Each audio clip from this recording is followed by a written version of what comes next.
कैसे हैं दोस्तों। आशा करता हूं आप सभी लोग अपने घर पर स्वस्थ होंगे। तो चलिए जानते हैं आज एक सुप्रीम कोर्ट की केस के बारे में। आई थिंक आप सभी लोगों को इस केस के बारे में जानना चाहिए। इस केस के बारे में जानने के लिए वीडियो के डिस्क्रिप्शन बॉक्स में आपको लिंक मिल जाएगा। उस लिंक पर जैसे ही क्लिक करेंगे तो आप इस पेज पर आ जाएंगे।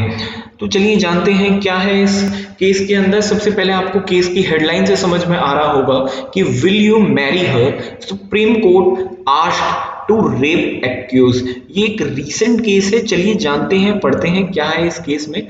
ये सबसे पहले एक केस है जो 2015 से 16 के समय का है, जहां पर एक गर्ल होती है जो एफआईआर फाइल नहीं कर पाती है और जो एक केस फाइल नहीं कर पाती है क्योंकि उनके पास नॉलेज की कमी होती है और वो माइनर भी होती हैं उस समय पर। उसके कम से कम 5 साल बाद वो फाइनली एक केस फाइल करती हैं 2019 में, जो कि केस फाइल करती है सेशन कोर्ट महाराष्ट्र में। और ये जो केस होता है बेसिकली ये महाराष्ट्र का केस है। तो इस केस में सेशन कोर्ट बेल ग्रांट कर देती है किसको?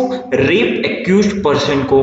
देन क्या होता है, ये जो केस होता है वो हाई कोर्ट ऑफ बॉम्बे में चला जाता है, क्योंकि जब जब सेशन कोर्ट जो होती है जब एक्यूज पर्सन को बेल ग्रांट कर देती है, देन क्या होता है, जो जो गर्ल होती है वो इस केस को एपेलेट कोर्ट यानी बॉम्बे हाई कोर्ट में जाकर के फाइल करती है, जहां पर एक्यूज पर्सन को बेल नहीं मिलता है दोबारा से।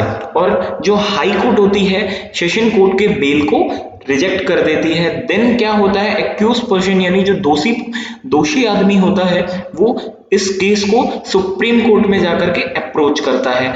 और इस केस को अप्रोच जब किया जाता है सुप्रीम कोर्ट में तो उसमें एक जजमेंट आती है जो 1 मार्च 2021 को आती है। और आई थिंक ये जो डेट है आप सभी लोगों को जानना चाहिए। ये किसी भी आने वाले कॉम्पिटिटिव एग्जाम में आपसे पूछ सकता है, तो 1 मार्च 2021 याद रखिएगा। तो सुप्रीम कोर्ट पूछती है उस एक्यूज पर्सन से कि विल यू मैरी हर, क्या आप इनसे शादी करेंगे? If you are willing to marry, अगर आप इनसे शादी करेंगे तो कोर्ट आपकी पिटिशन जो है कंसिडर कर लेगी और आपको रियायत प्रदान करेगी, और else you will go to jail and lose your job.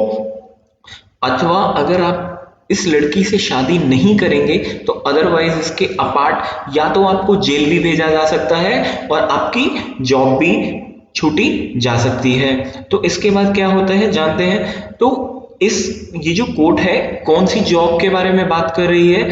जब एक्यूज ने वो काम किया तब वो अराउंड 19 to 20 का था, लेकिन जब ड्यूरिंग द प्रोसिक्यूशन यानी केस के दौरान उस एक्यूज पर्सन की नौकरी लग जाती है और वो मुंबई के इलेक्ट्रिसिटी डिपार्टमेंट में एज ए टेक्नीशियन अपॉइंट हो जाता है।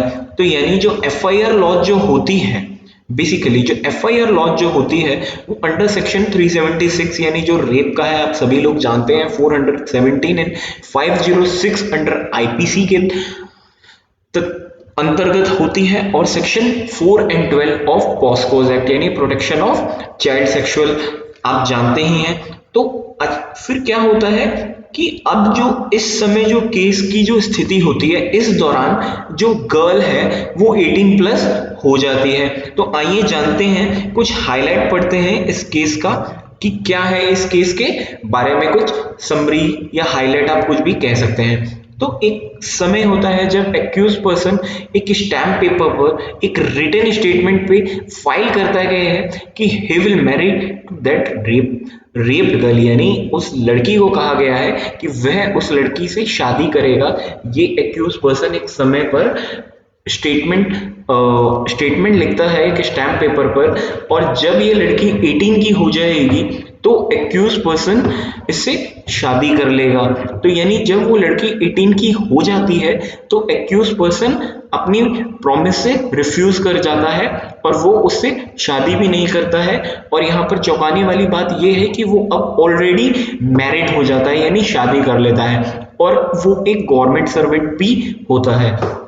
तो जब ये केस शिफ्ट हुआ था सेशन कोर्ट में, तो एक्यूज को बेल इजीली मिल गई थी। लेकिन जब सेशन कोर्ट के बाद जब गर्ल ने दोबारा केस फाइल करी हाई कोर्ट ऑफ बॉम्बे में, तो हाई कोर्ट ऑफ बॉम्बे ने इस बेल एप्लीकेशन को डिनाई कर दिया जो कि सेशन कोर्ट द्वारा दिया गया था। और देन क्या होता है, उसके बाद जो एक्यूज पर्सन है, जो दोषी आदमी है, वो स्पेशल लीव पिटीशन फाइल करता है। जो स्पेशल लीव पिटीशन यानी article 136 of the Indian constitution के अंदर बताया गया है। बेसिकली एसएलपी एक स्पेशल लीव पिटीशन ये होता है कि यानी जो हमारी डिस्ट्रिक्ट कोर्ट है या जो सुप्रीम कोर्ट से नीचे की निचली अदालत जो है उनके द्वारा दिया हुआ कोई भी जजमेंट को चैलेंज करना यानी स्पेशल लीव पिटीशन के अंडर आता है। तो ये उन जजमेंट को चैलेंज करता है। और यानी ये जो बेंच होती है, sir respectable justice A S Bopanna and V Rama Subramaniam इसको होस्टिंग कर रहे होते हैं। और सबसे जो हेडेड बेंचेस जो होती हैं, chief justice of India justice S A Bobde ji advocate Anand Dilip Langde ji से पूछते हैं कि अपने पिटिशनर से, जो कि एक्यूज्ड के जो दोषी आदमी होता है, उनके वकील जो होते हैं वो आनंद दिलीप लांगड़े जी होते हैं, तो उनके द्वारा पूछते हैं कि क्या आपका जो क्लाइंट है इनसे शादी करेगा। तो आनंद दिलीप लांगड़े जी कहते हैं कि हम कुछ इंस्ट्रक्शन लेंगे, हम अपने क्लाइंट से इस बारे में बात करेंगे।